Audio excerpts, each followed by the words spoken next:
ဒ္ဓဘာသာဝင်တိုင်းကစုံလာပြီဗုဒ္ဓနေ့ဆိုတဲ့နေထုနေ့မြတ်ကိုသိရှိစေရန်မျှဝေပူဇော်ပါရစေကစုံလာပြီနေ့ဟာဗုဒ္ဓဘာသာဝင်တို့ရဲ့အလွန်တရာမှတန်ဖိုးရှိလာတဲ့နေထုနေ့မြတ်ကြီးတစ်နေ့ပဲဖြစ်ပါတယ်။ဘာကြောင့်လဲဆိုရင်မြတ်စွာဘုရားရှင်ကိုရောမြတ်လေးသိင်ခြင်းနဲ့ကဘာတသိန်းပါရမီဖြည့်ခြင်းတော်မူပြီးဒီဗတ္တကဘာမှ၄စုမြောက်ဂေါရမဘုရားဆင်စစ်ဖြစ်တော်မူလိမ့်မယ်လို့ဒီပင်ကနာမြတ်စွာဘုရားထံတော်မှာနိယတဗျာဒိတ်ခံယူတဲ့နေ့ဟာ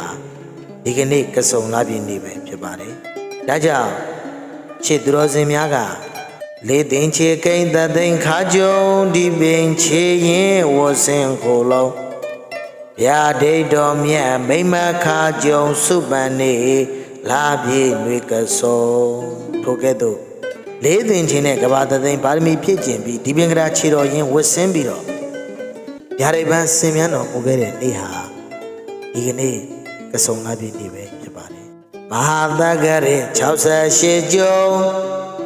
လုံဘိနီတော်သာမောရကုံ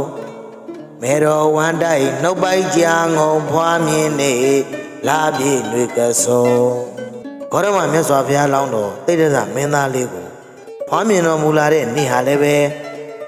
မဟာသက္ကရေ68ခုကစုံလာပြေနေ့ပဲဖြစ်ပါတယ်103နှစ်သက္ကရေကျုံဥရုဝေလသာစွာရကုံရန်စွဲငါစင်နေနေဖုံဖုံဗုဒ္ဓနေလာပြေလွေကစုံမြတ်စွာဘုရားရှင်ကိုရောမြတ်ဘုရားလောင်းတော်ဘောဓိပင်အောက်မှာဘုရားဖြစ်တော်မူတဲ့နေ့ဟာလည်းပဲမဟာသက္ကရေ103ခုကစုံလာပြေနေ့ပဲဖြစ်ပါတယ်ရာ48သက္ကရေကျုံမလာမင်းတို့အင်းကြီးရကုံဘဝဇာသိမ့်ပြန်ငိမ့်ရာလုံးနိဗ္ဗာန်နေလာပြေနွေကစုံတို့ဂေါရမမြတ်စွာဘုရားခန္ဓာဇက်ချုပ်သိမ့်ပြီးတော့အင်းကြီးရာနိဗ္ဗာန်ဇံဝင်တော်မူပြီးပြိနိဗ္ဗာန်ဆံတော်မူတဲ့နေ့ဟာလည်းပဲမဟာသက္ကရေ148ခုကစုံလာပြေနေ့ပဲဖြစ်ပါတယ်ဒါကြောင့်မို့လို့ကစုံလာပြေနေ့ဟာဗုဒ္ဓဘာသာဝင်တွေအတွက်အမတန်ထူးမြတ်တဲ့နေတူနေမြတ်ကြီးပဲဖြစ်ပါတယ်။ကစုံလဟာမြန်မာလ12လရာသီမှာဒုတိယလဖြစ်ပြီးတော့ပြိတ္တရာသီနဲ့လည်းတူပါတယ်။ပကံခေကြောက်စာမှာကစုံလကိုကုဆုံးလို့အရေးများပါတယ်။နောက်ပိုင်းမှာကုကနေပြီးတော့တချောင်းဝင်ပျောက်ပြီးကတို့ပြောင်းလဲလာတယ်လို့ဆိုကြပါတယ်။ကုဆိုတဲ့အဓိပ္ပာယ်ကတော့ရေဖြစ်ပြီးစုံဆိုတဲ့အဓိပ္ပာယ်ကတော့သွန်းလောင်းတယ်လို့အဓိပ္ပာယ်ရှိပါတယ်။ဒါကြောင့်ကစုံလကိုရေသွန်းလသို့မဟုတ်ရေလောင်းလလို့ဆိုနိုင်ပါတယ်။မြမပြည်မှာကစုံလပြည်ဗုဒ္ဓနေ့ရောက်တိုင်းညောင်ရည်သွန်းပွဲတော်စင်ကျင်းပလေရှိပါတယ်။ဗုဒ္ဓဘာသာဝင်တို့ရဲ့အထွတ်အမြတ်နေ့ဖြစ်လို့ပြည်တော်စုမြန်မာနိုင်ငံမှာအစိုးရရုံးပိတ်ရဖြစ်လဲသတ်မှတ်ထားပါတယ်။ကစုံညောင်ရင်သုံးပွဲတော်ဖြစ်ထင်ရှားတဲ့ဘာသာရေးပွဲတော်ကိုဆင်နွှဲပြီးကစုံလရာသီဟာနေအရှိန်အပြင်းထန်ဆုံးဖြစ်လို့ရေတွေခန်းချောက်လိရှိပါတယ်။ဘုရားပွင့်တော်မူခဲ့တဲ့ဘောဓိပင်ကိုကြီးမှတ်ကဘောဓိပင်ဘွားအပင်များကိုတပြောတပါရေစင်သွန်းလောင်းကြလို့ကစုံလညောင်ရည်သွန်းပွဲလို့ခေါ်ဆိုကြပါတယ်ဗုဒ္ဓဘာသာဝင်များအတွက်ဘောဓိပင်ဟာဘုရားရှင်အားပရိဘောဂစေရီတော်ဖြစ်လို့ဘောဓိပင်ကိုရေသွန်းပေးခြင်းဟာဘောဓိပင်ပုံမရှင်သန်စေဖို့ဘုရားသာသနာတော်ဆက်လက်အတွန်းရှည်စေဖို့ကြီးညွှန်းပါတယ်ကစုံလပြည့်နေ့ဟာဗုဒ္ဓဘာသာဝင်တို့ရဲ့အထွတ်အမြတ်နေ့ဖြစ်တဲ့အတွက်ကြောင့်မို့လို့1998ခုနိုဝင်ဘာလ9ရက်နေ့မှ14ရက်နေ့ထိသီရိလင်္ကာနိုင်ငံကိုလံဘိုမြို့တော်မှာကျင်းပခဲ့တဲ့အပြည်ပြည်ဆိုင်ရာဗုဒ္ဓဘာသာကွန်ဖရင့်မှာကစုံလပြည့်နေ့ကိုကမ္ဘာရုံးပိတ်ရအဖြစ်သတ်မှတ်နိုင်ရန်အတွက်ညှိနှိုင်းဆွေးနွေးခဲ့ကြပါတယ်။အဲ့ဒီစည်းဝေးကနေ1999ခုစက်တင်ဘာလမှာသီရိလင်္ကာနိုင်ငံ နိုင်ငံရေးဝန်ကြီးကနေပြီးတဆင့်ကုလသမဂ္ဂတို့အဆိုတင်သွင်းပေးခဲ့ပါတယ်54ကြိမ်မြောက်ကုလသမဂ္ဂထွေထွေညီလာခံမှာအဲ့ဒီအဆိုကိုမြန်မာနိုင်ငံအပါအဝင်အာရှတိုက်စီဗုဒ္ဓဘာသာနိုင်ငံများ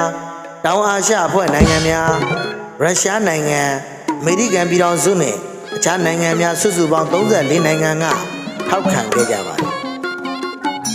။ဒါကြောင့်1999ခုဒီဇင်ဘာ23ရက်အစည်းအဝေးဆုံးဖြတ်ချက်အမှတ်184နဲ့ကမ္ဘာကုလသမဂ္ဂမှာကစုံလာပြီးဗုဒ္ဓနေ့ကိုအပြည်ပြည်ဆိုင်ရာရုံးပိတ်ရက်အဖြစ်သတ်မှတ်ပေးခဲ့ပါတယ်။ကမ္ဘာကုလသမဂ္ဂဆုံးဖြတ်ချက်ကတော့ဘောရမဗုဒ္ဓဘုရားရှင်ရဲ့သာသနာတော်သည်ကမ္ဘာပေါ်မှာတက်တန်းရှည်ကြတဲ့ဘာသာတစ်ခုဖြစ်တဲ့အပြင်ဘုရားရှင်ရဲ့ဆုံးမတော်ဟာနှစ်ပေါင်း2500ကျော်ကာလတိုင်အောင်လူသားတို့အပေါ်ကာယဒုက္ခစိတ်ဓာတ်ဒုက္ခနဲ့ငြိမ်းချမ်းရေးကိုဆောင်ရွက်ပေးခဲ့ပြီးနောက်နာဂတ်မှာလည်းပဲကမ္ဘာလူသားတို့အပေါ်ကောင်းကျိုးများဆက်လက်သက်ရောက်နေမည်ဖြစ်ကြောင်းထို့သို့ဖြစ်၍ကုလသမဂ္ဂဗဟိုဌာနချုပ်နှင့်ကမ္ဘာပေါ်ရှိကုလသမဂ္ဂဌာနအသီးသီးတို့မှကစုံလာပြီးဗုဒ္ဓနေ့ကိုအပြည်ပြည်ဆိုင်ရာရုံးပိတ်ရက်ဖြစ်သတ်မှတ်ရမည်နှစ်စဉ်နှစ်တိုင်းကစုံလာပြည့်နေ့သည်ညီတိလအင်္ဂလိပ်လတွင်ကြားရောက်မည်ကိုကုလသမဂ္ဂဌာနချုပ်နှင့်အခြားသောကုလသမဂ္ဂဌာနတို့ကတိုင်းမင်းညှိနှိုင်းကဆုံးဖြတ်သွားရမည်လို့ဆုံးဖြတ်ခဲ့ပါတယ်ထူးခြားလာတဲ့ဗုဒ္ဓဘာသာဝင်တို့ရဲ့ကစုံလာပြည့်ကိုကမ္ဘာကုလသမဂ္ဂကအပြည်ပြည်ဆိုင်ရာရုံးပိတ်ရက်အဖြစ်သတ်မှတ်ပေးခဲ့နေပြီကစုံလာပြည့်နေ့ဟာဘုရားရှင်ဆူဆူပွင့်တော်မူတဲ့နေ့လည်းပဲဖြစ်ပါတယ်လောကမှာဘုရားရှင်ပွင့်ထွန်းပေါ်ပေါက်လာခြင်းဟာလောကကောင်းကျိုးအတွက်ပဲဖြစ်ပါတယ်ဘုရားရှင်ရဲ့အဆုံးအမတော်ဟာလောကသားတိုင်းတို့အတွက်အလွန်တရာမှကောင်းကျိုးများစွာဖြစ်ထွန်းစေမှာပါလောကသားတို့ဟာဘုရားရှင်ရဲ့အဆုံးအမအတိုင်းလိုက်နာကျင့်သုံးပါကကာယဒုက္ခစိတ်ဓာတ်ဒုက္ခနဲ့ပြည့်စုံကြပြီးငြိမ်းချမ်းရေးအစစ်ဖြစ်တဲ့တဏှိဒုက္ခနိဗ္ဗာန်ကိုမလွဲဧကံရောက်ရမှာပဲဖြစ်ပါတယ်ဘုရားရှင်ဆုံးမဖြစ်တဲ့မကောင်းမှုရှောင်ကောင်းမှုဆောင်ဖြူအောင်စိတ်ကိုထားဗုဒ္ဓအတိုင်းသာမိတ်ခဲ့တာသုံးပြစကားဆိုတဲ့အတိုင်းလိုက်နာကျင့်သုံးရမယ်ဆိုရင်ငြိမ်းချမ်းရေးအစစ်ဖြစ်တဲ့တဏှိဒုက္ခကိုရကြမှာပဲဖြစ်ပါတယ်ဒါကြောင့်ကစုံလာပြီဗုဒ္ဓနေ့မှာမြတ်စွာဘုရားရှင်ကိုတော်မြတ်ကိုပူဇော်သောအဖြစ်အဆုံးကြောင်းရေးသုံးပွဲများသရုတိကကျူးပွဲများဗုဒ္ဓဝိသေကဘုရားနေကစားတင်တဲ့အခမ်းအနားများကိုကျင်းပကြခြင်းပဲဖြစ်ပါတယ်။ဒါကြောင့်အလုံးသောဗုဒ္ဓဘာသာဝင်ပေါင်းတို့ဒီလည်းပဲထိုကစုံလာပြီဗုဒ္ဓနေ့အလွန်တရာမှဗုဒ္ဓဘာသာဝင်တွေရဲ့တန်ဖိုးမဖြတ်နိုင်တဲ့နေထူးနေမြတ်ကြီးမှာဘုရားရှင်ကိုယ်တော်မြတ်ကြီးအားပူဇော်သောအဖြစ်ဘုရားရှင်ကိုယ်တော်မြတ်ကြီးရဲ့အဆုံးအမများကိုလိုက်နာသောအဖြစ်မကောင်းမှုရှောင်ကောင်းမှုဆောင်စိတ်ထားဖြူစင်အောင်နေနိုင်ကြပါစေလို့ဆန္ဒပြုပါရစေလေသိင်ချေကိန်းတသိင်ခါကြုံဒီပင်ချေရင်ဝစင်ခိုလုံးရာဒိတ်တော်မြတ်မိမခါကြုံစုပန်နေလာပြေຫນွေကဆုံ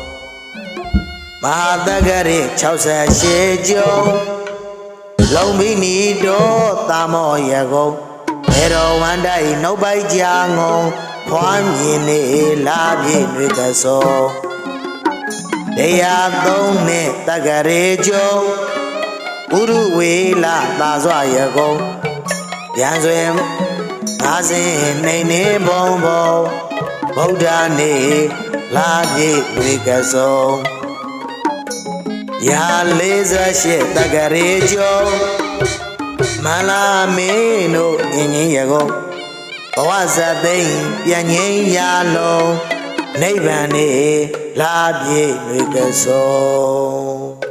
အလုံးကိုစိတ်နှပြချမ်းသာကြပါစေ